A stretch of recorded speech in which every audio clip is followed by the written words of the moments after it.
कसै के सोध्नु छ?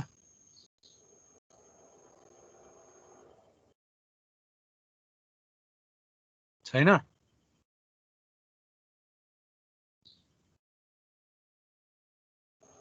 ठिक छ, त्यसो भए सुरु गरौँ त। हुन्छ सर। ल अब अस्ति हामीले what is parameter, what is statistics, survey भनेको कस्तो, यहाँ त्यहाँ कुराहरू गरेका थियौँ शुक्रबार है। अब आज हामी त्यही अब प्यारामिटर स्ट्याटिस्टिक्समै बसेर कुरा गर्नुपर्ने छ र त्यसपछि स्याम्पल सेलेक्सन गर्दाखेरि इफेक्ट गर्ने चिजहरू के हुन्छ र त्यसलाई अब हामीले स्याम्पल कसरी सेलेक्ट गर्ने त्यो अलि बेला भएको छैन, कति साइजको स्याम्पल लिने त्यो पनि अलि बेला भएको छैन, तर केले इफेक्ट गर्छ त्यो चाहिँ हामीले अब स्याम्पलिङ र सेन्ससमा के एडभान्टेज र डिसएडभान्टेज अस्ति कुरा गऱ्यौँ हामीले हैन। त्यसो भएकोले अब आज त्यसो भएपछि म लेखेकै देखाउँ, तपाईहरुलाई त्यसै अनुसार कुरा गरौँ हैन। सबैभन्दा पहिला ल अस्ति हामीले प्यारामिटर भनेर एउटा लेखेका थियौँ, अर्को टर्म चाहिँ स्ट्याटिस्टिक्स भनेर लेखेका थियौँ हैन। त्यसपछि अब आज आएर नयाँ टर्म डिफाइन गर्दैछौँ, स्ट्यान्डर्ड इरर। अब त्यो भन्दा पहिला अब हामीले के गर्नु पर्यो त भन्दाखेरि यो प्यारामिटर स्ट्याटिस्टिक्स यो सबैलाई हामीले अब कसरी गर्ने, काम गर्ने, के कस्तो किसिमको प्यारामिटर स्ट्याटिस्टिक्सको कुरा आयो त्यो कुरा चाहिँ हामीले विचार गर्नु पर्यो। जस्तो एक्जाम्पलको लागि हामीसँग अस्ति पनि यो कुरा अलिकति भएको थियो, यसमा हामीले एउटा पपुलेसन लियौँ 3, 4 र 5, पाँचवटा भएको पपुलेसन लियौँ हैन। यो पाँचवटा भएको पपुलेसन लिँदाखेरि हामीले के गर्न पर्यो त भन्दाखेरि यो पाँचवटा पपुलेसनमा हैन, पाँचवटा पपुलेसनमा हामीले सबैभन्दा पहिलो हामीलाई दुईटा साइजको स्याम्पल निकाल्नु पर्यो भनेर भनौँ। भनेपछि यहाँ कति n = 5 छ पपुलेसन साइज, यसमा हामीलाई स्याम्पल निकाल्नु पर्यो स्मल n = 2। तर त्यो 2 मा कुनै पनि चीज दोहोर्या हुनु हुँदैन भनेर एउटा रेस्ट्रिक्सन राखौँ न हैन।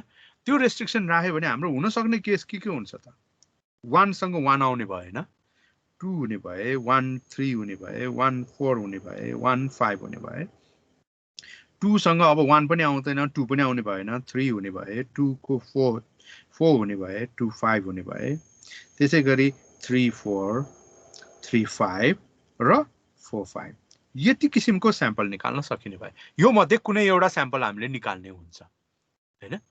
त्यसो भए अब हामीले कुरा गरिरहेका थियौँ के त भन्दाखेरि प्यारामिटरको रूपमा कुरा गर्यो भने यो माथिको मिन कति हुन्छ त, 3 हुन्छ हैन। 1 + 2 + 3 + 4 + 5 को हाम्रो +5 त्यसमा चाहिँ रिजल्ट 3 हुने भयो। अब कुरा आउँछ के त भन्दाखेरि यो प्रत्येक स्याम्पलबाट अलग अलग मिन निकाल्न मिल्छ हैन र, यो मिन अलग अलग निस्किन्छ। यो मिन निस्किने बेलामा यसको मिन कति हुने भयो त, 1.5, त्यसैगरी 2 2.5 3 अनि फेरि 2.5 अनि 3 3.5 फेरि 3.5 अनि 4 र 4.5 यति किसिमका स्याम्पल मिनहरू निस्किने भए हैन यो चाहिँ हाम्रो प्यारामिटर भयो भने यिनीहरू सबै हाम्रो स्ट्याटिस्टिक्स भयो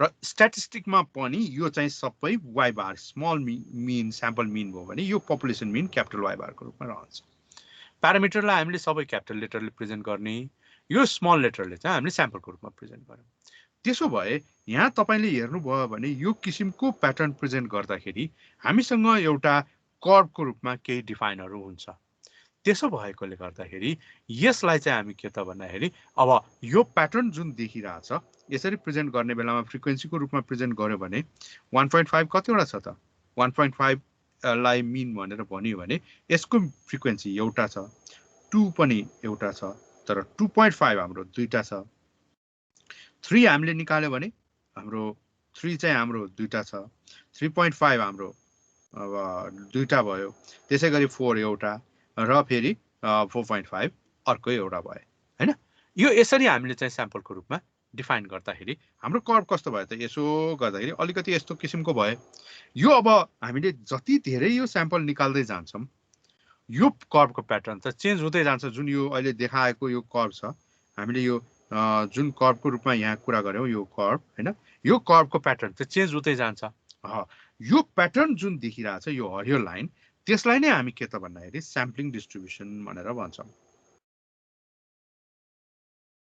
स्याम्पलिङ डिस्ट्रिब्युसन त्यसो भएपछि व्हाट इज स्याम्पलिङ डिस्ट्रिब्युसन त त्यसो भए भन्दाखेरि the distribution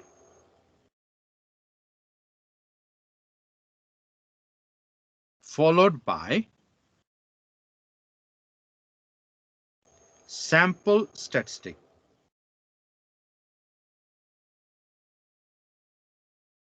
that can be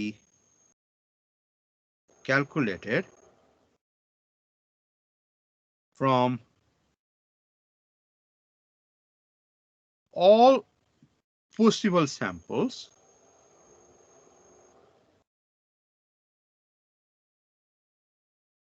from a population. त्यसो भएपछि अब हामीसँग के त भन्दाखेरि स्याम्पलिङ डिस्ट्रिब्युसन कति किसिमको हुने भयो त भन्ने कुरा गर्दाखेरि हामीसँग जति किसिमको स्ट्याटिस्टिक्स छ हैन जति किसिमको स्ट्याटिस्टिक्स छ त्यति किसिमको स्याम्पलिङ डिस्ट्रिब्युसन हुने भयो हैन भन्नाले हामीसँग अब sampling distribution of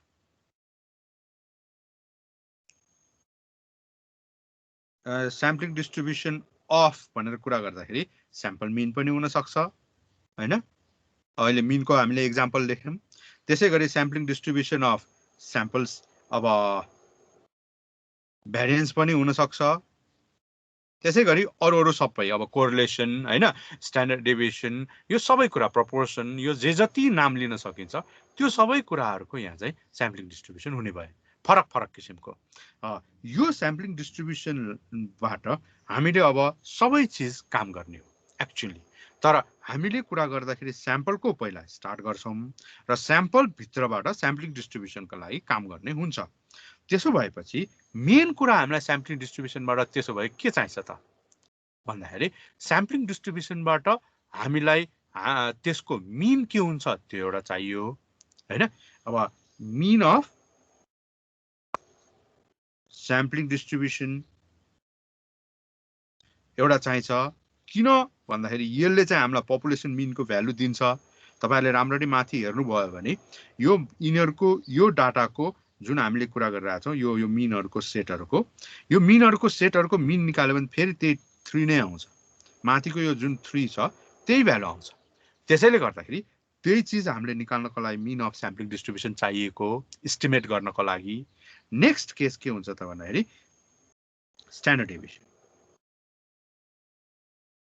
standard deviation of sampling distribution चाहिएको ठीक छ र यो स्ट्यान्डर्ड डेभिएसन जुन हामीले स्याम्पलिङ डिस्ट्रिब्युसनको भन्यौं त्यसलाई गएर पछि हामी स्ट्यान्डर्ड एरर भनेर भन्छौं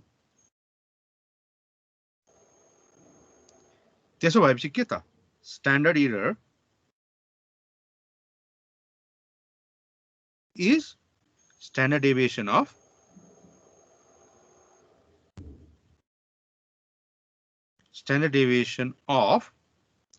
sampling distribution of sample statistic. यो चाहिँ हामीले याद राख्नु पर्यो। त्यसो भएपछि अब प्रत्येक स्ट्याटिस्टिक जे जति छन् तिनीहरू सबैका लागि हामीले चाहिँ के त भन्दाखेरि स्याम्पलिङ डिस्ट्रिब्युसनको स्ट्यान्डर्ड एरर निकाल्न सक्ने भयो। त्यसो भएपछि जस्तो एक्जाम्पलको लागि प्यारामिटरको रूपमा हामीले लेख्ने हो भने मिनको लागि के हुन्छ त प्यारामिटर? मिनको सिम्बोलमा म्यु हुन्छ अथवा क्यापिटल वाइ बार हुन्छ। त्यसै गरी अब स्ट्याटिस्टिक भनौं, मिनको लागि के लेख्ने त? एक्स बार अथवा वाइ बार सबै स्मल लेटर हुन्छ। यहाँ चाहिँ हामीले क्यापिटल लेटरको रूपमा एक्स बार लेखे पनि हुन्छ, जे लेखे पनि हुन्छ, तर क्यापिटल लेटर हुनु पर्यो अथवा ग्रीक लेटर हुनु पर्यो प्यारामिटर गर्दाखेरि। स्ट्याटिस्टिक लेख्दाखेरि एक्स बार र वाइ बार स्मल लेटर हुन्छ भने स्ट्यान्डर्ड इरर गर्दाखेरि स्ट्यान्डर्ड इरर भनेर भन्दाखेरि स्ट्यान्डर्ड इरर चाहिँ काम गरेको प्रोसेसको भरमा हाम्रो चाहिँ के त भन्दाखेरि स्ट्यान्डर्ड इरर हुने भयो। भन्नाले SRSWR र SRSWOR भन्ने दुईटा केस हुन्छ। SRSWR भनेको त्यसो भए के त भन्दाखेरि simple random sampling with replacement. यहाँ चाहिँ दोहोरिएको स्याम्पल साइजहरू स्याम्पल युनिट्सहरू सबैलाई युज हुन्छ भने विदाउट रिप्लेसमेन्ट भन्यो भने हाम्रो कुनै पनि दोहोरिएको चिजलाई हामी युज गर्दैनौँ। मतलब जस्तो एक्जाम्पलको लागि 3 जना मान्छे छ, 3 जना मान्छेमा हामीले स्याम्पल निकाल्नु पर्यो र दोहोरिएर फेरि सोध्न सकिने भयो भने 3 जनाकोबाट 3 जना भएको केसबाट हामीले 20 वटा इन्फर्मेसन हामीले कलेक्ट गर्न सक्छौँ। तर विदाउट रिप्लेसमेन्ट भन्यो भने 3 जनामा 1 जना लिने भयो भने त पालै पालो 3 जना मात्रै हुन सक्छ। 3 वटा भन्दा बढी केसहरू हाम्रो रिजल्ट हुन सक्दैन। विदाउट रिप्लेसमेन्ट भनेको त्यसो भए चाहिँ लिमिटेड केस भयो। विथ रिप्लेसमेन्ट भन्यो भने हाम्रो चाहिँ इन्फाइनाइट केसको रूपमा रहन्छ। यति चाहिँ हामीले याद राख्नु पर्यो। त्यसो भएपछि स्ट्यान्डर्ड इरर अफ अब मिनको रूपमा हामीले कुरा गर्यौं भने यसको फर्मुला चाहिँ सिग्मा बाइ रुट एन हुन्छ। सिग्मा भनेको पपुलेसन स्ट्यान्डर्ड डेभिएसन हो भने स्ट्यान्डर्ड इरर अफ अब एक्स बार को रूपमा विदाउट रिप्लेसमेन्टमा भनियो भने यसमा चाहिँ capital N minus small N by capital N small N into S square हुन्छ र यो सबैको रुट हुन्छ। र यहाँ चाहिँ एस स्क्वायर भने यहाँ छ मिन स्क्वायरको भ्यालु राख्न पर्ने हुन्छ। यो त भयो हाम्रो मिनको केसको लागि। यसै गरी तपाईहरुलाई अब 2-3 वटा यस्तो केसहरू चाहिन्छ जस्तो एक्जाम्पलको लागि डिफरेन्स अफ मिन भनेर हैन, डिफरेन्स अफ मिन हजुर फेरि भन्नुस् त यो र यो म फेरि भन्छु ल। सबैभन्दा पहिला विथ रिप्लेसमेन्ट भन्यो भने हामीले दोहोरिएको केसलाई कन्सिडर गर्ने भयो भने त्यसलाई चाहिँ हामी के त भन्दाखेरि simple random sampling with replacement भन्छौं। पछि हाम्रो यसको यही थ्योरी भित्र नै यो पार्ट फेरि दोहोर्याएर पुरै डेफिनेसन सहित पढ्नु छ। तर पनि अहिले यहाँ इनिशियली आएको भएर मैले डिस्क्राइब गरेर मात्रै हो यो है। र यसमा हामीले के गर्न पर्छ त भन्दाखेरि विथ रिप्लेसमेन्ट भनेपछि दोहोरी एउटै चिजलाई पनि हामीले सोध्न सक्ने या स्टडी गर्न सक्ने केसहरू भयो भन्नाले तपाईसँग अघि मैले एक्जाम्पल दिएकोमा 3 वटा युनिटबाट 20औं पटक हामीले डाटा लिन सक्ने भयो भनेर भनेको थिएँ। किनभने 1 नम्बर भन्ने दोहोरियो भने 1 नम्बर 5 पटक दोहोरिए पनि हामी लिन्छौं, 2 नम्बर 8 पटक 10 पटक दोहोरिए पनि हामी लिन्छौं। यो केस भयो हैन। तर विदाउट रिप्लेसमेन्ट भन्यो भने के हुन्छ त भन्दाखेरि हाम्रो दोहोरिएको केस केही पनि नलिने। 1 भन्ने 1 पटक लिइसकेपछि त्यो 1 भन्ने फेरि कहिल्यै दोहोरिन सक्दैन भनेपछि हाम्रो केस कस्तो हुन्छ त त्यहाँ डाटा कलेक्सन गर्ने कन्डिसनमा चाहिँ हामीले जम्मी 1 भन्ने 1 पटकै मात्रै हुन सक्छ भने पपुलेसन साइज जति छ त्यति किसिमको मात्रै हामी स्याम्पल लिन सक्छौं त्यसमा। तर विथ रिप्लेसमेन्टको केसमा पपुलेसन साइज अब हामीले जतिसुकै भए पनि हाम्रो इन्फाइनाइट स्याम्पलको रूपमा हामीले ड्र गर्न सक्छौं भन्ने कुरा भनेको बुझ्नुभयो हैन।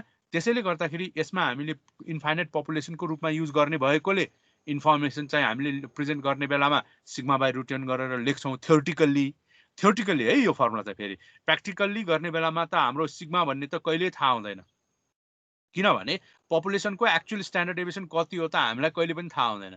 किनभने हामीले डाटा कलेक्सन त्यसमा स्याम्पल स्ट्यान्डर्ड डेभिएसन राख्ने बेलामा हामी के गर्छौं त भन्दाखेरि अरु कसैले पहिला क्याल्कुलेट गरेकोलाई पनि बेस मानेर कहिले गर्छौं, अथवा हामीले अहिले गर्ने बेलामा जुन रिजल्ट आएको छ त्यसलाई युज गर्छौँ। तर अहिले गरेकोमा जुन रिजल्ट आएको छ भनेपछि त्यो त स्याम्पलै भइहाल्यो, त्यसैबाट एस्टिमेट गरेर राख्ने मात्रै हुन्छ। त्यसैले सिग्माको भ्यालु चाहिँ कहिले थाहा हुँदैन। त्यसैले पछि हामी त्यसलाई के गर्छौँ त, यसले रिप्लेस गर्नुपर्छ, स्याम्पल स्ट्यान्डर्ड डेभिएसनले। त्यो चाहिँ पछि न्युमेरिकल्ली आएपछि कुरा गरौँ होला। अहिले थ्योरिटिकल्ली फर्मुला चाहिँ सिग्मा बाई रुट एन हुन्छ भने यता सिग्मा स्ट्यान्डर्ड के अरे स्ट्यान्डर्ड इरर अफ मिनको रूपमा प्रेजेन्ट गर्दाखेरि विदाउट रिप्लेसमेन्ट भयो भने चाहिँ हामी के गर्छौँ त, capital N minus small N by capital N small N into S square भन्छौँ। यहाँ चाहिँ हामी के त भन्दाखेरि पपुलेसन मिन स्क्वायर भन्छौँ। यो पपुलेसन मिन स्क्वायरलाई पनि हामी स्याम्पल मिन स्क्वायरले रिप्लेस गर्ने हो। र यहाँ एउटै चिज छ, त्यो capital N minus small N by capital N small N भनिन्छ। त्यसलाई हामी स्याम्पलिङ फ्र्याक्सनको रूपमा या फाइनाइट पपुलेसन करेक्सन भनेर पनि भन्छौँ। त्यो चिज चाहिँ हामीले यहाँ गर्नुपर्ने हुन्छ र त्यसलाई हामी फाइनाइट याद गर्नु, नाम के छ त, फाइनाइट पपुलेसन करेक्सन। यो चिज चाहिँ हाम्रो एउटा भन्दा बढी सेट स्याम्पल छ भने यो विदाउट रिप्लेसमेन्ट केस एक्जिस्ट गर्दैन, त्यहाँ हामी इन्फाइनाइट पपुलेसनै लिनुपर्ने हुन्छ। त्यसैको लागि मैले यो डिफरेन्स अफ मिनको कुरा निकालेको। अब डिफरेन्स अफ मिन भन्यो भने हामीले लेख्ने बेलामा मिनको रूपमा लेख्ने बेलामा के त, μ1 माइनस μ2 को रूपमा लेख्नु पर्यो, या x1 बार क्यापिटल x1 बार माइनस x2 बार को रूपमा लेख्नु पर्यो। भने स्याम्पलको रूपमा लेख्ने बेलामा स्मल x1 बार माइनस x2 बार को रूपमा लेख्छौँ हैन। र यहाँ फर्मुला लेख्ने बेलामा standard error of x1 bar minus x2 बार भनेर लेख्नु पर्यो। र रिजल्ट के हुन्छ त यसको भन्दाखेरि sigma 1 square by n1 plus sigma 2 square by n2 हुन्छ। तर यो पार्ट यहाँ एक्जिस्ट गर्दैन।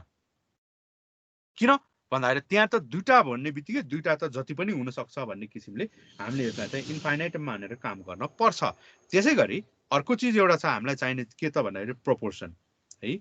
प्रोपोर्सन भन्ने बित्तिकै हामीले के गर्छौँ त भन्दाखेरि रेसियो। यो तपाईहरुले बाइनोमियल डिस्ट्रिब्युसन भन्ने टपिक्सलाई जनरली प्रोबेबिलिटी हैन त्यो केसलाई युज गर्दाखेरि युज गरिने केस हो। प्रोपोर्सन भन्ने चाहिँ फ्र्याक्सन प्रोपोर्सनको रूपमा। र यसमा हामीले प्रोपोर्सनमा सिंगल स्याम्पलमा भयो भने p भनेर लेख्छौँ र यसमा अब स्याम्पलको रूपमा प्रेजेन्ट गर्ने हो भने हामीले स्मल p को रूपमा प्रेजेन्ट गर्नु पर्यो। मैले यहाँ करेक्टिभ लेखेँ किनभने त्यो क्यापिटल लेटर जस्तै देखिन्छ स्मल p नत्र।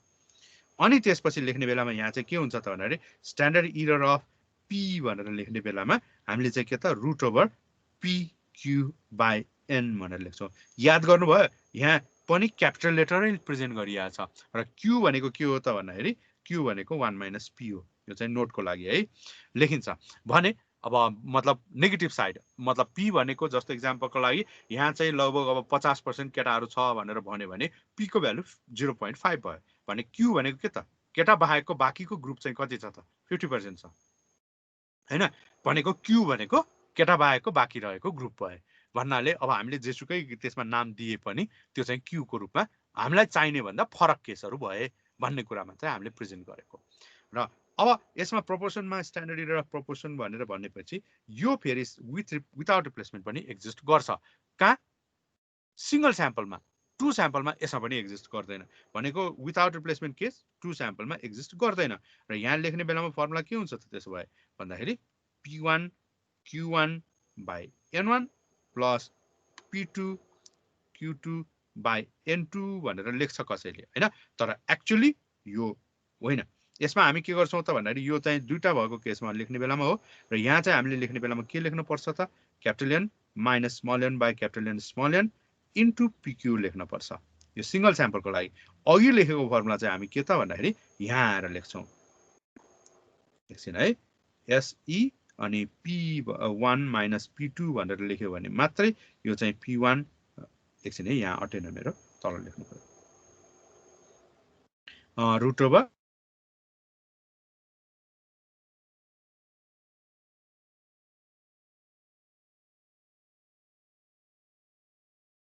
हुन्छ। यो चाहिँ p1 माइनस p2 को लागि यो चाहिँ p1 माइनस p2 को लागि यो पनि डिफरेन्सको केस। यो चाहिँ मैले तपाईहरुलाई पछि चाहिने भएर मात्र लेखिदिएको हो। यो सबै अहिले घोक्न जरुरी छैन। तपाईहरुले यो एउटा फोकस गर्नु होला र यो एउटा फोकस गर्नुस् र यो चाहिँ हामी पछि अब बाँकी रहेको पार्टहरु चाहिँ हामी पछि फेरि रिकल गर्छौं र यहाँ पनि यो चाहिँ एक्जिस्ट गर्दैन। ठीक छ। यति चाहिँ मैले स्ट्यान्डर्ड इररको नाम लिए। अब त्यसो भएपछि अब हामी कुरा गरौँ के त भन्दाखेरि यसमा अब स्याम्पल सेलेक्सन गर्नेको कुरा को प्रोसेसमा जाने हो भने फ्याक्टर्स इफेक्टिङ भनेर कुरा गर्नुपर्छ। यसमा अहिलेसम्म मैले कुरा गरिरहेको चाहिँ यही हो, यही प्यारामिटर एन्ड स्ट्याटिस्टिक्स हिजो कुरा गरेको थियौँ त्यसैको बेसिसमा मैले कुरा गर्दैछु है। र यसमा अब स्याम्पल सेलेक्सन गर्ने भनेपछि पहिलो कुरा आउँछ व्हाट इज स्याम्पल साइज भनेर। ल कसैले भन्नुहुन्छ व्हाट इज स्याम्पल साइज? मलाई total number of samples. के भने त्यो टोटल नम्बर अफ स्याम्पल्स कि total number of sample units? मैले यो वर्ड तपाईहरुलाई डिस्कस गर्नको लागि नै मैले यो क्वेशन रेज गरे हो। एकछिन है त, एकछिन अब तपाईहरु नबोल्नुस्, म बोल्छु है, एकछिन है। तपाईहरुले यहाँ म दुई तीनवटा वर्ड लेख्छु, स्याम्पल युनिट, स्याम्पलिङ युनिट, यो दुईटामा फरक थाहा छ कसैलाई? आईएनजी भएको र आईएनजी नभएको त्यो दुईटामा के फरक छ? Sample unit भनेको गरिसकेपछि sampling unit भनेको हाम्रो त्यो गर्नलाई उ गरेको लिस्ट। गुड। हामीले स्याम्पल सेलेक्सन गर्नको लागि पपुलेसनलाई जसरी डिफाइन गर्छौं त्यो डिफाइन गरेको युनिटलाई हामी स्याम्पलिङ युनिट भन्छौं भने स्याम्पल युनिट भनेको त्यो स्याम्पलिङ युनिटबाट स्याम्पलको रूपमा सेलेक्ट भइसकेको केसलाई हामी स्याम्पलिङ युनिट भन्ने हो हैन। यो चाहिँ सेलेक्टेड केस भयो हैन, यो चाहिँ प्रिपेयर्ड फर सेलेक्सन भयो। Good answer. अब त्यसपछि अब हामीले यो स्याम्पल युनिट स्याम्पलिङ युनिटको कुरा गरिसकेपछि अब तपाईहरुले अर्को चीज के याद राख्नु पर्यो त भन्दाखेरि स्याम्पल सेलेक्सन गर्ने भनेपछि अब सबैभन्दा पहिलो चीज त हामीले अघि कुरा गरेका थियौं के त भन्दाखेरि यो स्ट्यान्डर्ड एररको कुरा गर्यौं, स्याम्पल युनिट स्ट्यान्डर्ड। यसो गर्दाखेरि अब मैले कुरा गरेका थिएँ स्याम्पल साइज हैन। अब यसलाई हामी के भन्छौं त भन्दाखेरि the number of units included in sample भनेर भन्छौं is called sample size। ठीक छ? त्यो अब युनिट भनेर मैले भनेको छु, याद गर्नु है। यो वर्ड युनिट किन भनेको भन्ने कुरा होला, त्यहाँ हामीले डिफाइन गरेको जुन पहिला कुरा गरेका थियौं स्याम्पलिङ युनिटको रूपमा जुन डिफाइन हुन्छ त्यो कतिवटा युनिट हामीले सिलेक्ट गर्छौं त्यसलाई नै हामी त्यसो भए यो कुरा निकाल्ने बित्तिकै हामीले एउटा चीज के याद राख्नुपर्छ भने फ्रेम भनेको के भन्ने कुरा चाहिँ याद गर्नुपर्छ। फ्रेम बनाएको छ कि छैन भनेर क्वेशन सोध्छ जहिले पनि। फ्रेम भनेको के त भन्दाखेरि सिम्पल भाषामा भन्ने भने लिस्ट, स्याम्पलिङको भाषामा भन्ने बेला फ्रेम भनिन्छ हैन, लिस्ट भन्ने हो। लिस्ट भनेको त्यसो भए के त भन्दाखेरि तपाईले स्याम्पल सेलेक्सन गर्नको लागि जुन अब पपुलेसनलाई स्याम्पलिङ युनिटको रूपमा डिफाइन गरेर लिस्टिङ गर्नुहुन्छ दैट इज फ्रेम हैन। लिस्ट अफ पपुलेसन युनिट्स हैन recorded according to characteristics under consideration। भन्नाले के त भन्दाखेरि जस्तो हाउसहोल्ड भन्यो, हाउसहोल्ड भन्यो भने घरमा कतिवटा घर छ भन्ने कुरा लिस्टिङ गर्यो भने दैट इज फ्रेम। अब त्यसो भए एउटा स्याम्पल सेलेक्सन गर्नको लागि फ्रेमहरु बनाउने कस्तो हुनुपर्छ त भन्दाखेरि सकेसम्म यसमा चाहिँ यसको अब हामीले भन्दाखेरि पहिलो चाहिँ के हुनुपर्छ त भन्दाखेरि नन ओभरल्यापिङ भनेर भन्छौं।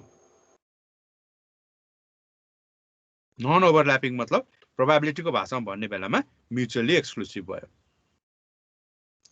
ठीक छ? एउटा भएपछि अर्को नहुने केसको होइन, यसमा चाहिँ हामीले सिम्पल रूपमा भन्ने बेला त्यस्तो किसिमको हुने भयो। दोस्रो एक्जस्टिभ भनेको के बाजती सबै इन्क्लुड भएको हुनुपर्ने भनेर भयो। अर्को थर्ड केसमा अप टु डेट भनेर भन्छ। यति चाहिँ यसको क्यारेक्टरिस्टिक्स मिनिमम हुनुपर्छ भनेर भन्छौँ। अप टु डेट भनेको कस्तो त? जस्तो एक्जाम्पलको लागि तपाईँले अहिले हाम्रो अब कुनै पनि ठाउँमा अब लिस्टिङ गर्न पर्यो, सरी सेन्सस स्याम्पलिङ गर्नु पर्यो भने हामीले नेपालको केसमा स्याम्पल कहाँबाट लिने त?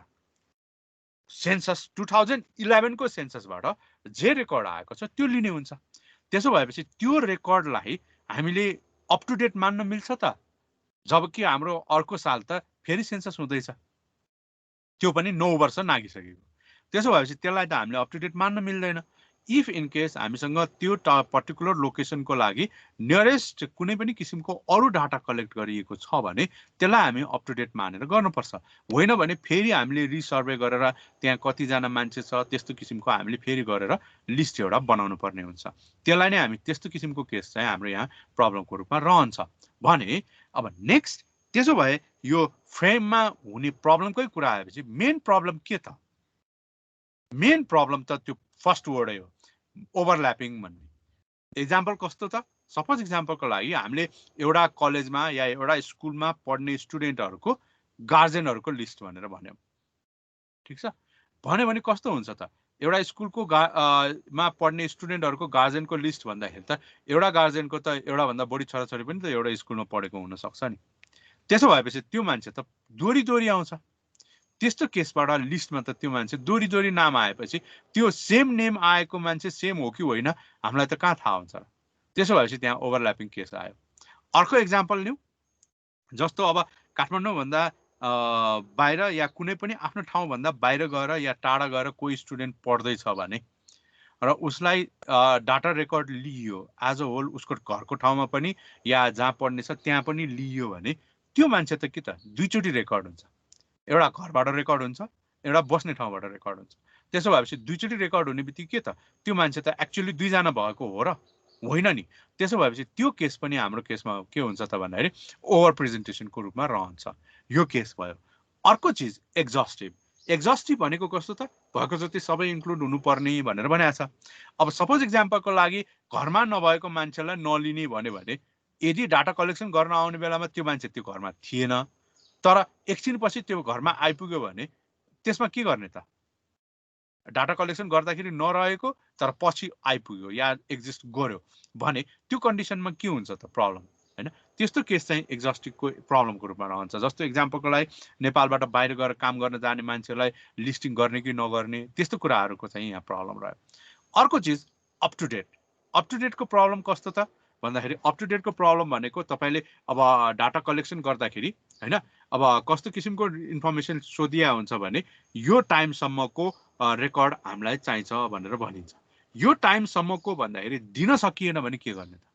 एउटा प्रब्लम, हैन? अर्को चिज अब यहाँ अर्को प्रब्लम आउँछ। जस्तो एक्जाम्पलको लागि नेपालमा प्रब्लम भनेको फरेन एलिमेन्ट्स एक्जिस्ट गर्ने। फरेन एलिमेन्ट्स एक्जिस्ट गर्ने भन्नाले कस्तो त भन्दाखेरि त्यो ठाउँकै नभइकन पनि त्यहाँ चाहिँ त्यो चिज एक्जिस्ट भइरहन्छ र त्यसले त्यहाँ धेरै कुरा इन्फ्लुएन्स भइरहेको हुन्छ।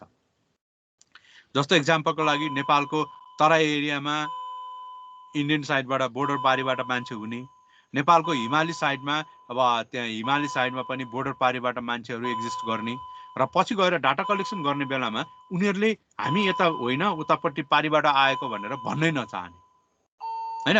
हामी यताको पनि छौँ उताको पनि छौँ भनेर भन्ने। त्यस्तो किसिमको भएपछि त हाम्रो रेकर्डमा त उनीहरू पनि एक्जिस्ट गर्छ।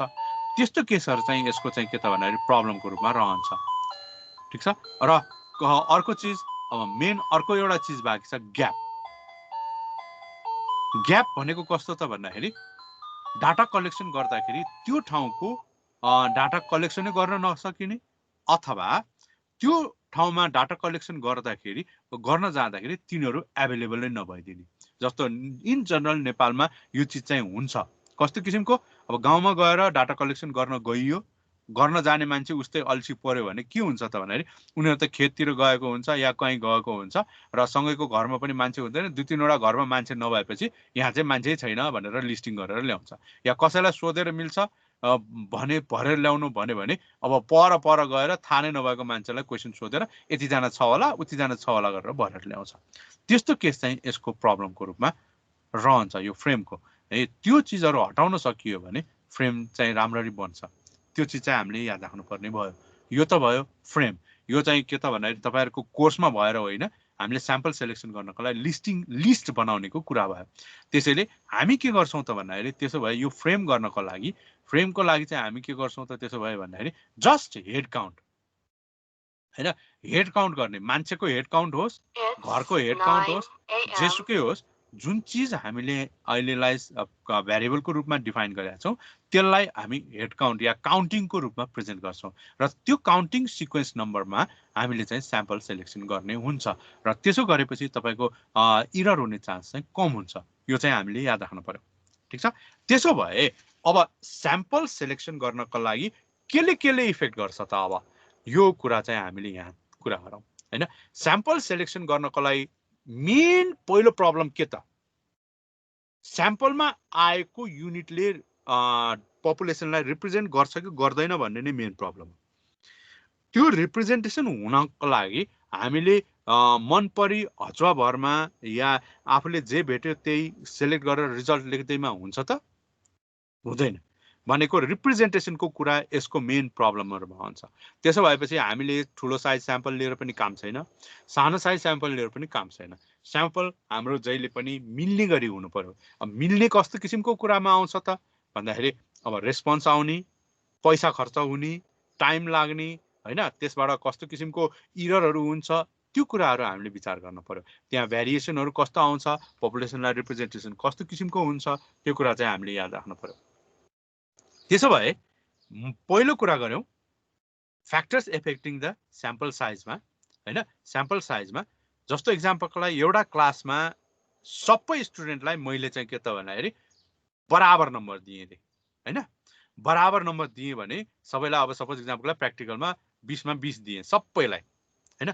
20 मा 20 दिए भने एकजनालाई सोधे पुग्छ नम्बर कति दिएछ भनेर उले 20 भनिदिन्छ कुरा सिद्धियो सबैको 20 भयो हैन त्यो केस के हो त भेरिएसन नभएको स्याम्पलको रूप पपुलेसनको रूपमा रह्यो र त्यसैले गर्दाखेरि भेरिएसन कम हुने बित्तिकै हामीले स्याम्पल साइज के त कम लिए पुग्छ पहिलो कन्डिसन दोस्रो कन्डिसन के हो त त्यसैमा हामीले भेरिएसन बढाउने सपोज एक्जाम्पलको लागि भाजते स्टुडेन्टको कसैको पनि नम्बर सेम छैन भने एउटा पपुलेसनलाई मैले प्रेजेन्टेसन त्यो स्टुडेन्टहरु सबैलाई प्रेजेन्टेसन गराउनको लागि एकजनालाई मात्र सोधेर हुन्छ त अब कति नम्बर दिएछ भनेर सोध्नलाई एकजनाको 20 आएको होला एकजनालाई 0 दिएको पनि हुन सक्छ त्यस्तो कन्डिसनलाई चाहिँ हामी के त स्याम्पल साइज ठूलो प्रेजेन्टेसन गर्नुपर्छ भनेपछि होमोजिनियस पपुलेसनको लागि स्याम्पल साइज सानो भए पुग्यो हेट्रोजिनियस पपुलेसनको लागि चाहिँ हामीले ठूलो स्याम्पल साइज लिन पर्ने हुन्छ पहिलो कन्डिसन यो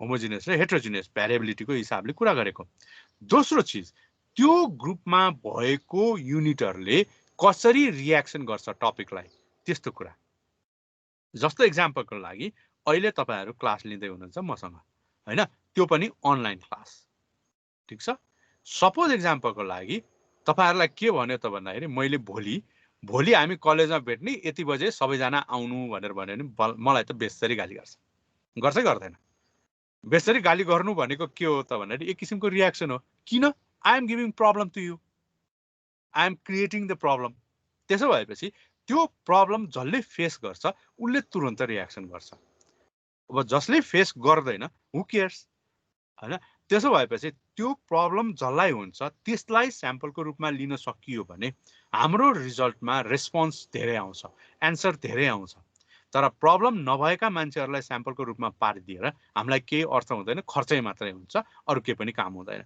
हाम्रो रिजल्ट पनि आउँदैन प्रब्लम त्यतिकै रहिरहन्छ हो के हैन भन्नाले जस्तो एक्जाम्पलको लागि तपाईहरुले यो बाहेक जस्तो हाम्रो कलेजमा क्लास लिनको लागि तपाईहरुको केसमा सपोज एक्जाम्पललाई बत्ती निभिरहन्छ टाइममा याद गर्नु भएको छ हैन बत्ती निभिरहने बेलामा फेस गर्ने को त तपाईहरुको क्लास हुँदैन अब सपोज 9 बजे आउने टिचर छ भने त्यो बत्ती निभेकोको लागि त्यो टिचरको लागि के इफेक्ट गर्छ त गर्दैन तर त्यो 6 बजे क्लास लिने टिचरको लागि के भइरा हुन्छ क्लासले लिन नपाइरा हुन्छ स्टुडेन्टहरुले प्रब्लम फेस गरेर आउँछ त्यो टिचरले फेस गर्छ तर त्यो 9 बजे आउने टिचरले के फेस गरे हुन्छ त हुँदैन उसलाई स्याम्पलमा पारेर हामीलाई के फाइदा भयो त भएन त्यसैले हामीले के गर्नु पर्यो त भन्दाखेरि त्यो कन्डिसन चाहिँ हामीले याद राख्नु पर्छ बुझ्नु भयो हैन दोस्रो कन्डिसन भयो जसले प्रब्लम फेस गरे हुन्छ उनलाई स्याम्पलको रूपमा पारियो भने हाम्रो रिजल्ट राम्रो हुन्छ स्याम्पल साइज त्यसमा कम भए पनि पुग्छ।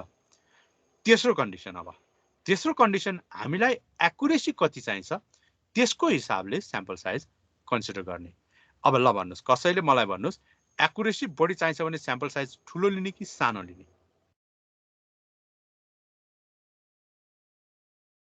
बढी लिने सर। हो र? ल त अब तपाईको जिउमा ब्लडमा कति प्रोपोर्सन अब रेड ब्लड सेल छ, व्हाइट ब्लड सेल काउन्ट छ, डब्ल्युबिसी काउन्ट, यिनीहरू हेर्नु पर्यो अरे। मैले तपाईको जिउमा 1 सीसी ब्लड लिएर मैले डब्ल्युबिसी सीबीसी भनेर चेक गरेँ भने त्यो रिजल्ट आउने र मैले 1 लिटर ब्लड निकालेर त्यो चेक गर्नेमा रिजल्ट फरक आउँछ?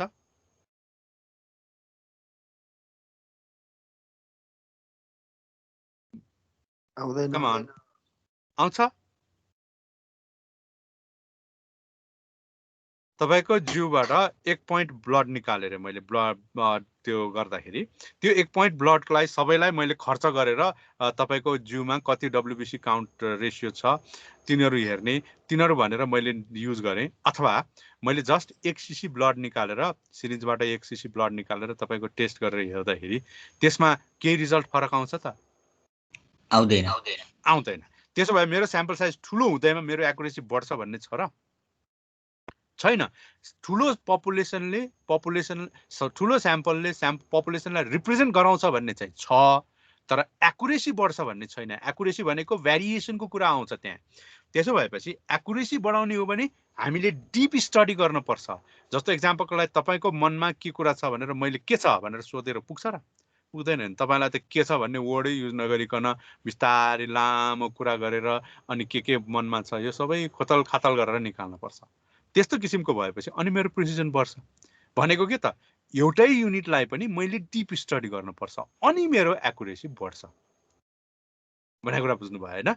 एकपटक आएर के छ भाइ भनेर सोध्दैमा के छ भन्दाखेरि त खिस्सा हाँसेर ठिकै छ भन्छ हैन? जतिसुकै दुःख भइरहेको मान्छेले भए पनि ठिकै छ भन्छ, हो कि हैन? तर उसलाई बिस्तारै कुरा गरेर लामो कुरा गरियो भने त्यो दुःख भएको कुरा पनि बिस्तारै निस्किँदै आउँछ, हो? त्यो कुरा चाहिँ हामीले यहाँ चाहिँ एक्युरेसीको कुरामा आयो। त्यसैले हामीले स्याम्पल साइज ठुलो गर्दैमा हाम्रो एक्युरेसी बढ्छ भन्ने छैन, रिप्रेजेन्टेसन चाहिँ बढ्छ। यति चाहिँ याद राख्नु होला है। र त्यसो भएपछि हामीले क्याल्कुलेट गर्ने म्याथमेटिकल्ली चाहिँ प्रब्लम आउँदैन ठुलो स्याम्पल साइज भएर। तर हामीले क्वालिटेटिभको हिसाबले क्वालिटी इन्फर्मेसनको कुरा गर्ने बेलामा चाहिँ हामीले डिप स्टडी गर्नुपर्छ। हो, अब नेक्स्ट यसको इफेक्ट गर्ने भ्यारिएबलको रूपमा रहन्छ कस्ट। पैसा बढी छ भने स्याम्पल साइज जति ठुलो लिए पनि हुन्छ। पैसा कम छ भने हामीले कम साइजको स्याम्पल लिन पर्यो, हो? यसलाई प्र्याक्टिकल इफेक्ट भनेर भन्छ हामी। प्र्याक्टिकल इफेक्टमा पर्नेहरूमा 2-3वटा कुराहरू छन्। एउटा कस्ट पैसा, एउटा मान्छे, एउटा टाइम। 3वटा कुरा, पैसा, मान्छे र टाइम, हैन? त्यसमा टाइमको हिसाबमा टाइम बढी छ भने पनि हामीले ठुलो साइजको स्याम्पल सेलेक्ट गर्न मिल्छ। अनि होइन टाइम कम छ भने कम स्याम्पल साइज लिन पर्ने हुन्छ भने अब मान्छेको कुरा गर्यो भने काम गर्ने मान्छे इफिसियन्ट छ हैन, उसको एक्सपिरियन्स बढी छ, उनले राम्ररी काम गर्न जान्छ भने सानो स्याम्पल साइजले पनि धेरै कुरा निकाल्न सकिन्छ। तर त्यो मान्छेले हचकभरमा काम गर्ने या र्यान्डमली काम गर्न जान्दैन भने उसलाई स्याम्पल साइज ठुलै निकाल्दिन पर्छ। सानो स्याम्पल साइजले उसले कामै गर्न सक्दैन, रिजल्टै निकाल्न सक्दैन। त्यसैले गर्दाखेरि हामीले के त भन्दाखेरि त्यहाँ यो 3वटा कुरा चाहिँ प्र्याक्टिकल कन्सिडरेसनको रूपमा हेर्न पर्छ। के कस्ट, कस्टमा पनि पैसा हैन, र अर्को कस्ट भनेको टाइमको कस्ट, अर्को म्यान पावरको कस्ट। यो 3वटा कस्ट चाहिँ हामीले विचार गर्नुपर्छ। ठिक छ? र अब हामी कुरा गरौँ एउटा चिज जुन चाहिँ स्ट्याटिस्टिकल्ली इफेक्ट गर्ने कुराहरू। स्ट्याटिस्टिकल्ली इफेक्ट गर्ने भनेपछि स्याम्पलमा हुने इरर, स्याम्पल अथवा स्याम्पलिङ प्रोसेसमा हुने इरर। स्याम्पलिङ प्रोसेसमा 2 किसिमको इरर हुन्छ, एउटा स्याम्पलिङ इरर भनेर, एउटा नन स्याम्पलिङ इरर भनेर। यसले पनि स्याम्पल साइजलाई धेरै इफेक्ट गरेर आउँछ। स्याम्पलिङ इरर भनेको प्रोसिड्युरमा हुने इरर, मतलब हामीले जुन मेथड सेलेक्ट गरेका छौँ स्याम्पल सेलेक्सन गर्नको लागि त्यसमा हुने इरर। जस्तो मैले जजमेन्ट स्याम्पलिङ युज गरेँ रे। जजमेन्ट स्याम्पलिङ भनेको कस्तो त? इन्टेन्सनल्ली केही चिज सेलेक्ट गर्ने प्रोसेस। यो हामी नेक्स्ट क्लासमा कुरा गर्छौँ यसको बारेमा, तर पनि अहिले अलिकति कुरा गरौँ। यो जजमेन्ट स्याम्पलिङमा हाम्रो के हुन्छ त, जसले डाटा कलेक्सन गर्न खोज्छ उसले रिजल्ट के चाहेको छ त्यस अनुसार उसले स्याम्पल सेलेक्ट गर्छ। जस्तो एक्जाम्पलको लागि तपाईहरुको ग्रुपमा अहिले यहाँ स्टुडेन्टहरु मेरो कति छ त भन्दाखेरि, एकछिन है, कति छन् त भन्दाखेरि अहिले आएको हिसाबले कुरा गर्नुहुन्छ भने जम्मा जम्मी 21 जना छ हैन। हुनुपर्ने कति जना हो? 33 हैन, 33 हो कि 36 हो तपाईहरुको ग्रुपमा? अब मैले के त भन्दाखेरि सपोज एक्जाम्पलको लागि मैले अघिको तपाईहरु 3-4 जना मात्रै भएको बेलाको फोटो खिचेर पठाएर यिनीहरु त आउँदै आउँदैन क्लासमा भनेर मैले मेल पठाइदिएँ भने मेरो इन्टेन्सन के भयो त, तपाईहरु क्लासमा आउँदैन भनेर देखाउने हैन। अब आउँछ भनेर देखाउनु पर्छ भने यहाँ त अब लगभग 2/3 भन्दा बढी स्टुडेन्ट आउँछ भनेर भन्नु पर्यो भने मैले अहिलेको बेलाको लगेर स्क्रिन प्रिन्ट राख्यो हैन, स्क्रिन प्रिन्ट राखेर तपाईलाई प्रेजेन्ट गर्ने, तपाईहरुको मैले मेल पठाइदिएँ, त्यो यसरी स्क्रिन प्रिन्ट राखेर मेल पठाइदिएँ भने मेरो केस के हुन्छ त, त्यो केसलाई तपाईहरुको 2/3 भन्दा बढी आउँछ भनेर देखाउने कुरा आयो हो। यसरी राखेँ र यहाँ राखेर मैले चाहिँ के गर्नु पर्यो, आयो भनेर यसरी कन्ट्रोल भी गरेर राखेर पठाइदिएँ भने that will be judgement sampling. यसमा यति % आउँछ, यस्तो आउँछ भनेर देखाउन चाहे, आउँछ भन्ने देखाउन चाहेको र आउँदैन भन्ने देखाउन चाहेको, त्यो सबै कुरा गर्न मिल्छ हैन। त्यो जजमेन्ट स्याम्पलिङ भयो भने यो त काममा डिफेक्ट हो नि त, यो प्रोसेसमा।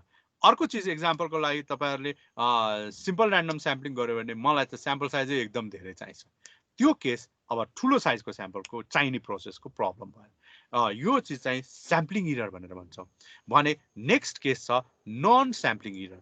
नन स्याम्पलिङ इरर भनेको कस्तो त भन्दाखेरि काम गर्दाखेरि हुने इरर हैन। नन स्याम्पलिङ इरर भनेपछि काम गर्दाखेरि हुने इरर। अब यसमा नन स्याम्पलिङ इरर कस्तो हुन्छ त त्यसो भए भन्दाखेरि काम गर्दाखेरि हुने, डाटा कलेक्सन गर्दाखेरि हुने इरर।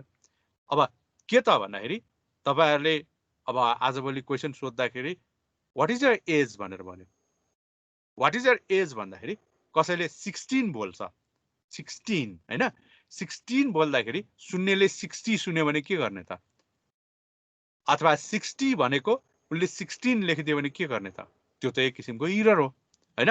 अब बोल्ने बेलामा अब 10 लाई पनि 60 नै बोल्ने मान्छेहरु पनि छन्, त्यो केसहरु यसको इरर भयो। अर्को चिज नम्बर प्रिफरेन्स भन्ने रहन्छ।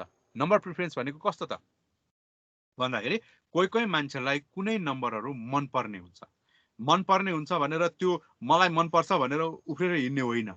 के भने मेन्टल्ली नेपालीहरुको केसमा कुरा गर्दाखेरि पछाडी 0 आउने नम्बर, पछाडी 5 आउने नम्बर, पछाडी 2 आउने नम्बर र पछाडी 8 आउने नम्बर, यो चारवटा नम्बरलाई चाहिँ नेपालीहरुले जनरली फोकस गरेको पाइन्छ। ठीक छ, फोकस गरेको पाइन्छ। किनभने जनरली यसमा पनि फोकस गर्ने हो भने पछाडी 0 आउने र पछाडी 5 आउनेलाई चाहिँ बढी फोकस गर्छ, त्यसपछि 2 र 8 आउनेलाई फोकस गर्छ। भनेको के त, व्हाट इज योर एज भनेर सोध्यो, त्यो मान्छे 20 वर्ष नागिसकेको भए पनि उले 22 वर्ष नभएसम्मको लागि उले के त भनेर 20 भनेर जवाफ दिन्छ, 21 भनेर जवाफ दिदैन हो। यो पनि एक किसिमको नन स्याम्पलिङ इररमै पर्यो। नेक्स्ट अब 22 भएपछि 22 भन्ने भयो, त्यो प्रब्लम भएन। 23, 24 नभन्ने, कि त 25 भन्ने कि त 22 भनेर बस्ने, यो चाहिँ यसको अब प्रब्लमको रूपमा हामी नन स्याम्पलिङ इररको नम्बर प्रिफरेन्स भनेर भन्छौँ। यो दोस्रो किसिमको इरर भयो, रेस्पोन्समा आउने इररहरु। अर्को चिज इरर कस्तो हुन्छ त भन्दाखेरि अब डाटा कलेक्सन गर्दाखेरि डाटा कलेक्सन गर्ने मान्छेले हैन, जवाफ दिने मान्छेले, यिनीहरुले गर्ने इरर। जवाफ दिने मान्छेले क्वेशनै नबुझिकन फेरि दोहोऱ्याएर क्वेशन सोध्न नचाहिकन मनपरी जवाफ दिदिने, एउटा प्रब्लम हैन। अर्को फल्स इन्फर्मेसन दिदिने। अब कसैले चाहिँ के त भने फेरि प्रेस्टिज बायसको रूपमा पनि इन्फर्मेसन फरक दिने। प्रेस्टिज बायस भनेको कस्तो त भन्दाखेरि सपोज एक्जाम्पलको लागि तपाईले अब इन्फर्मेसन कलेक्ट गर्न गयो, इन्फर्मेसन कलेक्ट गर्न जाँदाखेरि स्यालेरी सोध्यो एउटा मान्छेलाई, स्यालेरी सोध्दाखेरि कोही मान्छे नभएको अगाडि उलाई क्वेशन सोधियो भने उले के गर्छ त भन्दाखेरि केही फरक पर्दैन, उलाई जति भने पनि उसको केही प्रब्लम छैन।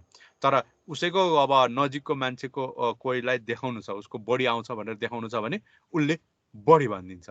कसैले पैसा माग्न आउने मान्छे छ भने पैसा छैन भनेर देखाउनु छ भने त्यतिबेला कम भनिदिन्छ। त्यो केस चाहिँ के त, त्यस्तोलाई हामी प्रेस्टिज बायस भनेर भन्छौँ। भने अर्को अब हामी कुरा गरौँ डाटा कलेक्सनको अर्को इरर, डाटा कलेक्सन गर्न जाने मान्छेले गर्ने इरर भनेर भनेको थिएँ। कसैले डाटा कलेक्सन गर्न जाँदाखेरि सोध्दै नसोधिकन आफै बम भरेर ल्याउँछन् मन परि हैन। एउटा अर्को चिज के त भने जवाफ एउटा दिइरहन्छ आफै कुई कुई भरेर आउने पनि कोही हुन्छन्। त्यस्तो केसलाई चाहिँ हामी के त भन्दाखेरि अब इन्युमरेटर बायसनेस भनेर भन्छौँ। भने अर्को किसिमको छ प्रोसेसिङ इरर। प्रोसेसिङ इरर भनेको के त भन्दाखेरि हिजो मैले अस्ति इक्जाम्पल दिएको थिएँ नुवाकोट जिल्लाको एरियाको कुरा, त्यो इक्जाम्पल प्रोसेसिङ इररको रूपमा पर्छ र त्यसलाई हामी चाहिँ के त भन्दाखेरि पछि गएर थाहा पाउन सकिने त हुन्छ तर पनि इरर त एक्चुअली रहन्छ नि त। त्यस्तो केसलाई चाहिँ हामी नन स्याम्पलिङ इरर भनेर भन्छौँ।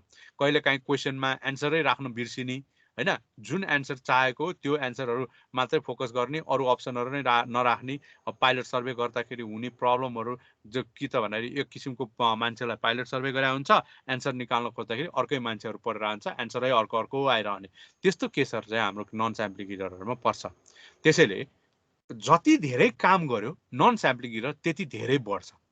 भने स्याम्पलिङ इरर चाहिँ स्याम्पल साइज अब घटाउँदै गयो भने चाहिँ हाम्रो चाहिँ स्याम्पलिङ इररको केसहरू चाहिँ हाम्रो के हुन्छ त हाम्रो बढ्दै जाने कन्डिसनमा रहन्छ।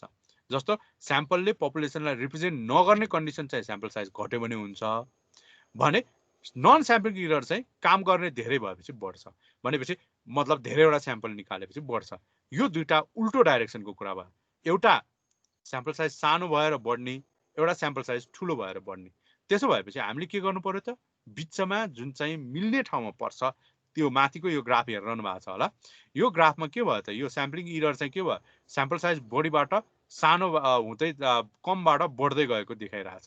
त्यस्तै उल्टो केस चाहिँ यसमा रहन्छ। भन्नाले कस्तो त भन्दाखेरि तपाईले यो फिगरकै रूपमा लेख्ने बेलामा एउटा यसरी छ, यहाँ स्याम्पल साइज भन्यो हैन, यहाँ स्याम्पल साइज भन्यो भने स्याम्पल साइज बढ्दै जाने बेलामा नन स्याम्पलिङ इरर यसरी बढ्छ। भने अब इररको रूपमा हामीले यहाँ डिफाइन गरेका छ दुईटा। एउटा नन स्याम्पलिङ इरर भयो भने स्याम्पलिङ इरर चाहिँ कम हुँदै गर्दाखेरि पछि घट्दै जाने।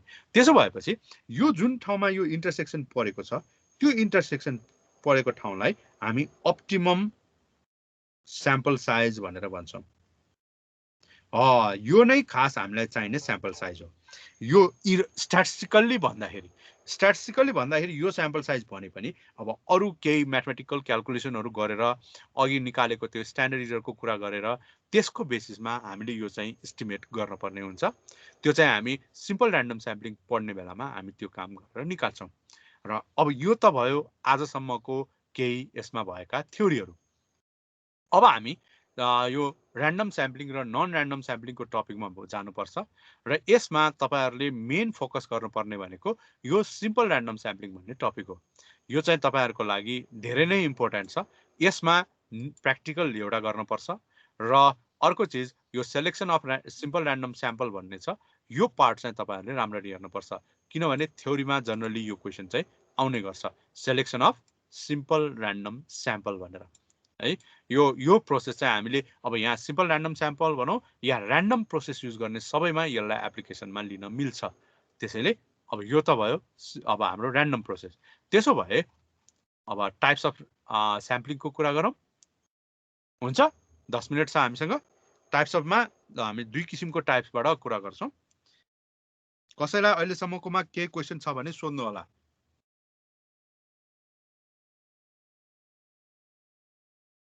छैन? त्यसो भए म अर्को सुरु गरौँ है त? हुन्छ? ल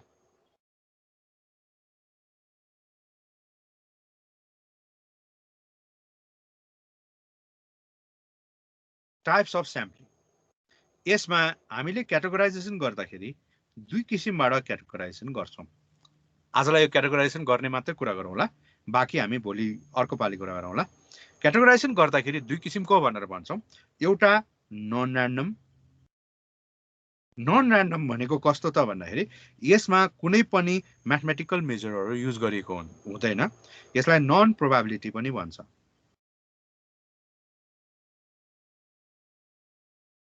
स्याम्पलिङको रूपमा रहन्छ हैन। नन ऱ्यान्डम स्याम्पलिङ अथवा नन प्रोबेबिलिटी स्याम्पलिङ भनेर भन्छौँ। ठिक छ? र यसमा धेरै प्रोसेसहरू छन्। यसमध्ये हामी केही कुरा चाहिँ हामी डिल गर्छौँ। जस्तो इक्जाम्पलको लागि अघि नाम लिएको जजमेन्ट स्याम्पलिङ हैन, जजमेन्ट स्याम्पलिङको अर्को नाम पर्पोसिभ स्याम्पलिङ पनि हो।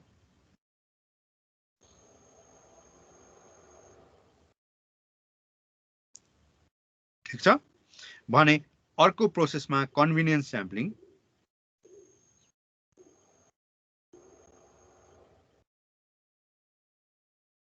कन्भिनियन्स स्याम्पलिङ भनेको जसरी पाइन्छ त्यसरी गर्ने। अब यो म यसको डिस्क्राइब गर्ने बेला कुरा गरौँला। अर्को छ यसै गरी कोटा स्याम्पलिङ। सुन्नु भएको छ होला यो वर्ड कोटा भन्ने त। कोटा स्याम्पलिङ यो सबै नन ऱ्यान्डमको कुरा गर्दैछौँ हामी है। अर्को सेल्फ सेलेक्टेड स्याम्पलिङ, आफै गएर जबरजस्ती इन्फर्मेसन दिन जाने प्रोसेसमा पर्छ। अर्को एक्जाम्पलमा हाम्रो चाहिँ के छ त भन्दाखेरि अब अहिलेको लागि एउटा मात्रै नाम लेखौँ, स्नोबल स्याम्पलिङ। धेरै छन्, मैले 5 वटाको नाम लेखेँ इटिसी। अब हायरार्कियल भन्ने छ, एक्सिडेन्टल भन्ने छ, यस्तो धेरै केसहरू छन्। यो चाहिँ हाम्रो सबै नन ऱ्यान्डम स्याम्पलिङको एक्जाम्पलहरू भने ऱ्यान्डमको एक्जाम्पल यहाँ तल लेख्छु म। ऱ्यान्डमको एक्जाम्पलमा यहाँ 1 नम्बरमा इम्पोर्टेन्ट पार्टै लेखौँ, simple random sampling. Simple random sampling यो इम्पोर्टेन्ट छ है, टिपेर राख्नु होला। तर सिम्पल ऱ्यान्डम स्याम्पलिङ पछि दोस्रो छ स्ट्राटिफाइड ऱ्यान्डम स्याम्पलिङ। यो सबैभन्दा एक्युरेट मेथडमा पर्छ, स्ट्राटिफाइड ऱ्यान्डम स्याम्पलिङ है। तेस्रो सिस्टमेटिक स्याम्पलिङ, काम गर्न सबैभन्दा सजिलो सिस्टमेटिक स्याम्पलिङ, ऱ्यान्डम मध्ये सबैभन्दा काम गर्न सजिलो। चौथो क्लस्टर स्याम्पलिङ।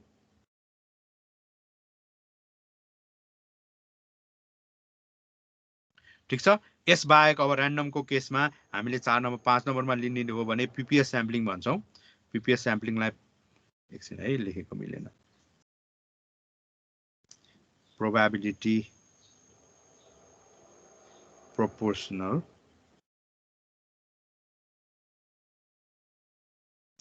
टु साइज भन्छौँ लाम फर्ममा लेख्दाखेरि। यसलाई सर्ट फर्ममा पीपीएस भनिन्छ। पीपीएस स्याम्पलिङ भयो। अर्को अब मल्टी स्टेज यिनीहरू हुन्छ इटिसी अहिलेलाई हैन। यति मध्ये तपाईहरुले मेन फोकस गर्ने भनेको यो सिम्पल ऱ्यान्डम स्याम्पलिङ एउटा हो।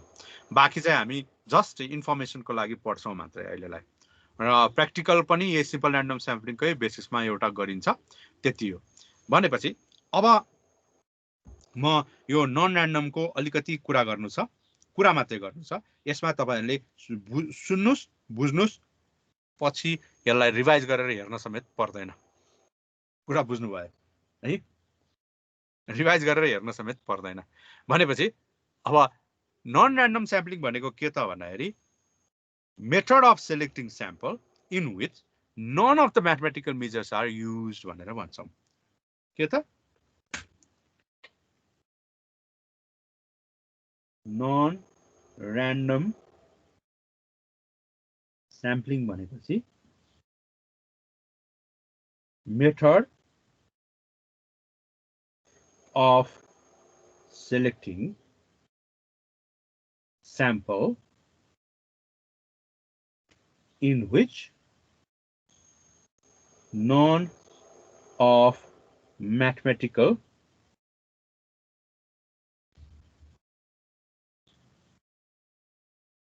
measures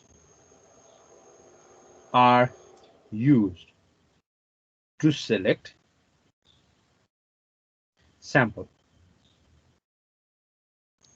यसलाई नै हामी नन ऱ्यान्डम स्याम्पलिङ भन्छ। भनेको त्यहाँ कुनै पनि हिसाबहरू गरेकै हुँदैन, इन्टेन्सनको कुरा आउँछ या कामको कुरा आउँछ, त्यति मात्रै हो। भनेपछि अब हामीले के कुरा गरौँ त भन्दाखेरि अब यहाँ नन ऱ्यान्डम स्याम्पलिङ भनेको एउटा केही डिसिजनको बेसिसमा मात्रै गरिने केस भयो। भनेपछि जजमेन्ट स्याम्पलिङ हामी अघि पनि कुरा गरेका थियौँ। कुनै पनि मान्छेले केही रिजल्ट निकाल्न चाह्यो र त्यो रिजल्ट ओरिएन्टेड प्रोसेसहरू गरियो भने that is called judgement sampling. भनेको हामीले के त फाइनल एम के छ, त्यसको बेसिसमा आफ्नो पर्सनल जजमेन्ट अनुसार यो युनिटबाट यस्तो रिजल्ट आउला भन्ने एजुम्सन गरेर काम गरिन्छ भने त्यसलाई जजमेन्ट स्याम्पलिङ भनेर भन्छौँ। र जजमेन्ट स्याम्पलिङ गर्ने मान्छेले के गर्छ त रिजल्ट उसको यो हुन्छ भनेर पहिल्यै थाहा हुन्छ उसलाई। र यसमा यदि उसले केही म्याथमेटिकल प्रोसेसहरूलाई केही इन्भल्भ गरायो उसले गरेको प्रोसेसलाई धेरै राम्रो भन्नुपर्ने हुन्छ। तर म्याथमेटिकल प्रोसेसलाई इन्भल्भ गराएन द्याट विल बी एक किसिम के त बायस रिजल्ट भनेर हामी भन्छौँ। त्यसपछि किन बायस रिजल्ट त उसले जे चिज चाहेको त्यो चिज देखाउने हुन्छ हैन। त्यस्तो केसमा जजमेन्ट स्याम्पलिङ भनेर भन्छौँ। जस्तो एक्जाम्पलको लागि अब तपाईँले एउटा कुनै मलाई तपाईँहरूले प्र्याक्टिकल गरिरहेको छौँ भनेर देखाउनु पर्यो भने के त ल्याबमा म छिर्ने बेलामा तपाईँहरू कम्प्युटरमा चलेको जस्तो गरेर बसिरह्यो भने गरिरहेको जस्तो गरेर बसिरह्यो भने त यिनीहरू त पढिरहेको रहेछ भन्ने कुरा हुन्छ होइन। अब मैले यसो छिर्ने बेलामा चाहिँ गेम खेलेर बसिरह्यो भने मैले त त्यो त तपाईँले देखाउनु खोजेको भएन, त्यो केस भयो। यो त जजमेन्ट स्याम्पलिङको रिजल्टको रूपमा रह्यो भने कन्भिनियन्स स्याम्पलिङ भनेको जसरी पाइन्छ त्यसरी डाटा कलेक्सन गर्ने। जसरी पाइन्छ त्यसरी कलेक्ट गर्ने भनेको कस्तो त भन्दाखेरि हामीले हेरिरहेको बुझिरहेको सुनिरहेको मध्ये नै पर्छ यो। जस्तो एक्जाम्पलको लागि तपाईँहरूले टेलिभिजन प्रोग्राम रेडियो प्रोग्राम बनाउन आउने बाटोमा हिँड्ने मान्छेहरू याद गर्नु भएको छ होला। माइक समातेर क्यामेरा समातेर दौडेर आउँछ र तपाईँलाई या कसैलाई उनीहरूको चाहेको मान्छेहरूलाई चाहिँ के त भन्दाखेरि माइक तेर्साउँदै क्वेसन सोध्दै जान्छ र हाफ एन आवर 1 आवरको प्रोग्राम बनाउनको लागि उनीहरू चाहिँ बाटोभरि डिस्टर्ब हुने गरी बाटोको मान्छेहरूलाई सोध्दै जान्छ र लास्टमा एन्सर लेख्ने बेलामा या टेलिभिजनमा देखाउने बेला के त आजको जनताको बोली भनेर भनिरहेको हुन्छ या अरू किसिमको होइन त्यो इन्फर्मेसनहरू दिइरहेको हुन्छ जुन चाहिँ एक्चुअली त्यो बाटोमा हिँड्ने मान्छेले होल नेपाललाई रिप्रेजेन्ट गर्छ त हो। जनताको बोली भन्न पाइयो र आज यहाँ यो ठाउँमा यसरी सर्वे गर्दाखेरि यस्तो रिजल्ट आयो भन्ने कुरा पो भन्नुपर्छ। उनीहरूले हेडिङ चाहिँ के त जनताको बोली भनेर राखेको हुन्छ, त्यो हो त भन्ने कुरा चाहिँ हामीले भन्नु पर्यो। त्यसैले गर्दाखेरि यो कन्भिनियन्स स्याम्पलिङ चाहिँ के त भन्दाखेरि एक्चुअली पैसा सिद्ध्याउने या काम सिद्ध्याउनको लागि मात्रै गरिने प्रोसेसमा पर्छ। यसले खास कुनै पनि किसिमको एक्चुअल रिजल्ट दिँदैन। एउटा फोकस पोइन्टमा केही चिज यसबाट इन्फर्मेसन आउँछ मात्रै, अरू केही पनि यसले दिन सक्दैन। त्यसैले कन्भिनियन्स स्याम्पलिङलाई चाहिँ हामी त्यसबाट आएको रिजल्ट भनियो भने धेरैले यसलाई एक्सेप्टै गर्दैन। कुनै कुनै कन्डिसनमा कन्भिनियन्सै युज गर्नुपर्ने हुन्छ, त्यो त अर्कै कुरा भयो। तर अदरवाइज अरूले धेरै ठाउँमा युज गरे पनि त्यसलाई चाहिँ हामी प्रायोरिटी दिँदैनौँ। नेक्स्ट अब आउँछ कोटा स्याम्पलिङ। कोटा स्याम्पलिङ भनेको के त भाग छुट्याएको, पर्टिकुलर ग्रुपलाई यति कोटा छुट्याउँछौँ भनेर भन्छौँ हैन। कोटा छुट्याएको ल अब तपाईँहरूले धेरैले सुनेकै वर्ड भएपछि कोटा भनेको के हो त भाग छुट्याएको। अब तपाईँहरू यहाँ अब सिएसआइटी 4th सेमिस्टर 8th सेमिस्टरसम्म 4 वर्ष पढेर गइसकेपछि मास्टर्समा पढ्न जाने बेलामा त्यहाँ कोटा सिस्टम छ हैन, यो त सुन्नु भएको छ होला।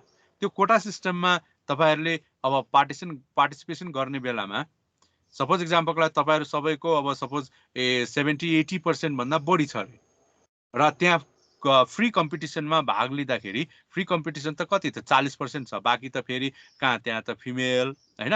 अब धेरै किसिमको ग्रुपिङहरूबाट 5% 10% यसरी छुट्याएर राखेको छ हैन।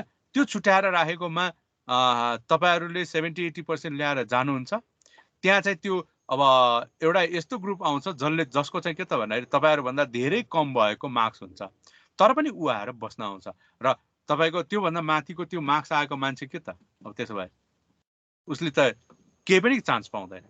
त्यस्तो केस चाहिँ यहाँ प्रब्लमको रूपमा रहन्छ। कोटा सिस्टमको प्रब्लमै यही हो, मैले इक्जाम्पल दिएको मात्रै है। त्यो कोटा सिस्टमको प्रब्लम के त त्यसो भए भाग छुट्याइसकेपछि जस्तोसुकै होस् त्यो भागबाट काम गर्न पर्यो भन्ने कुरा आयो। अब यसमा अब हामीले स्याम्पलिङ लिने बेलामा त्यसो भए यदि त्यो कोटा छुट्याउनलाई यसमा यति रेसियो छ, यस्तो किसिमले गर्न मिल्छ भन्ने किसिमले कोटा छुट्याएको भए धेरै राम्रो हुन्थ्यो। तर त्यस्तो होइन, यति % चाहिन्छ यति उति गरेर त्यहाँ छुट्यायो भने त्यहाँ चाहिँ त्यसले प्रब्लम क्रिएट गर्छ। र यसमा यदि हामीले म्याथमेटिकल्ली काम गर्ने हो भने यो कोटा सिस्टम भनेको कोटा स्याम्पलिङ भनेको almost equivalent to stratified random sampling हुन जान्छ। स्ट्राटिफाइड ऱ्यान्डम स्याम्पलिङ यही कोटाकै एक्जाम्पल हो, तर फरक के हो त भन्दाखेरि म्याथमेटिकल्ली त्यो कोटा कति हुन्छ भन्ने कुरा चाहिँ हामी पहिला क्याल्कुलेट गर्छौँ पर्टिकुलर सिचुएसनमा।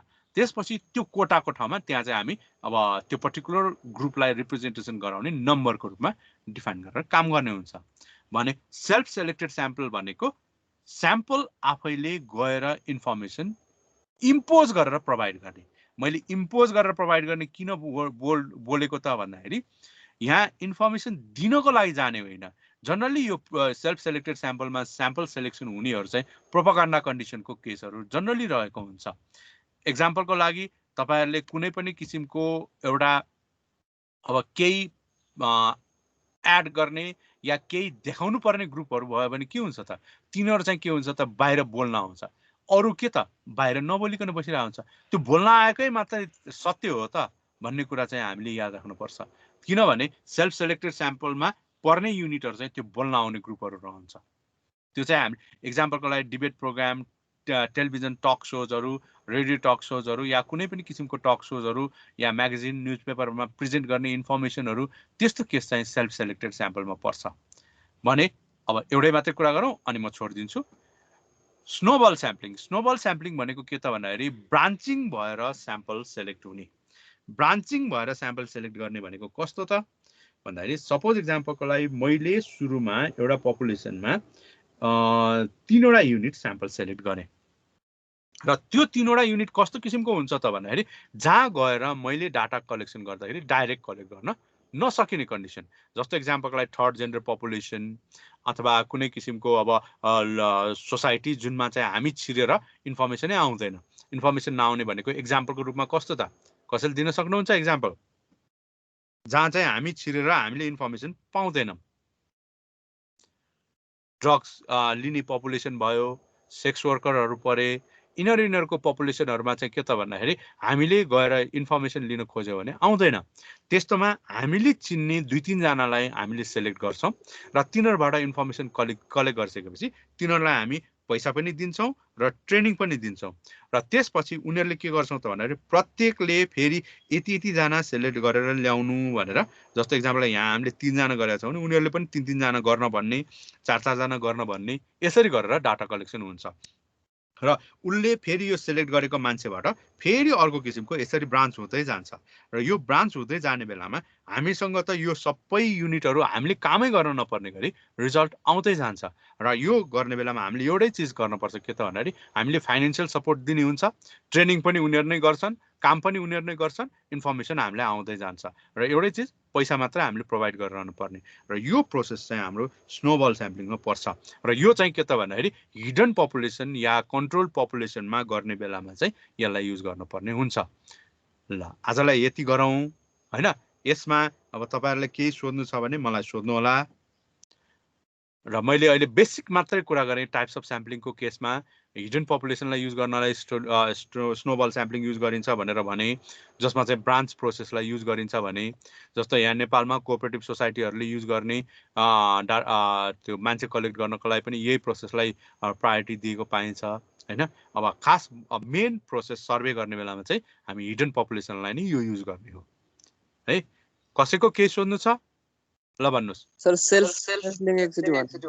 सेल्फ सेलेक्टेड भन्ने बित्तिकै कुनै पनि मान्छे रिसर्च गर्ने मान्छेले बोलाएर होइन, नबोलाइकन आफै गएर मेरो योसँग रिलेटेड टपिक यस्तो छ भन्ने कुरा थाहा पाउने बित्तिकै त्यहाँ गएर बोल्न जाने प्रोसेस र उसले इन्फर्मेसन प्रोभाइड गर्ने हैन।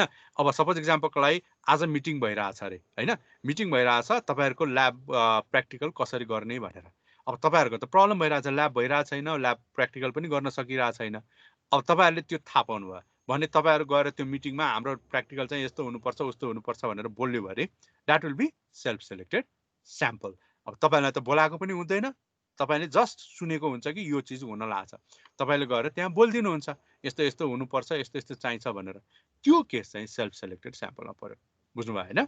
र त्यसको एक्जाम्पलमा चाहिँ मेनली नेपालीहरुको हाम्रो नेपालको कन्डिसनमा चाहिँ के त भने टक सोजहरुमा, डिबेट प्रोग्रामहरुमा यसलाई युज गरेको पाइन्छ र यो नेपालीहरुको केसमा चाहिँ अब जनरली यो पोलिटिकल पार्टिजहरुले र मार्केटिङ सेक्टरको अर्गनाइजेसनहरुले चाहिँ यसलाई प्रायोरिटी दिएको पाइन्छ। मार्केटिङ सेक्टर र पोलिटिकल पार्टिजहरूले प्रोपागान्डा गर्ने या मार्केटिङ गर्ने त्यो कन्सेप्टले यसलाई युज गरेको पाइन्छ। अरु के छ क्वेशन?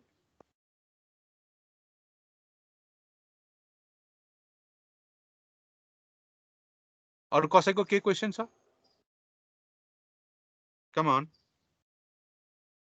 क्वेशन सोध्ने बानी गर्नुहोस्। सानो कुरोले पनि पछि प्रब्लम गर्छ। बोल्न लाज मान्नु हुँदैन है। जति बोल्न गाह्रो भयो यसपछि त अब तपाईलाई बोल्ने ठाउँै दिदैन कसैले पनि।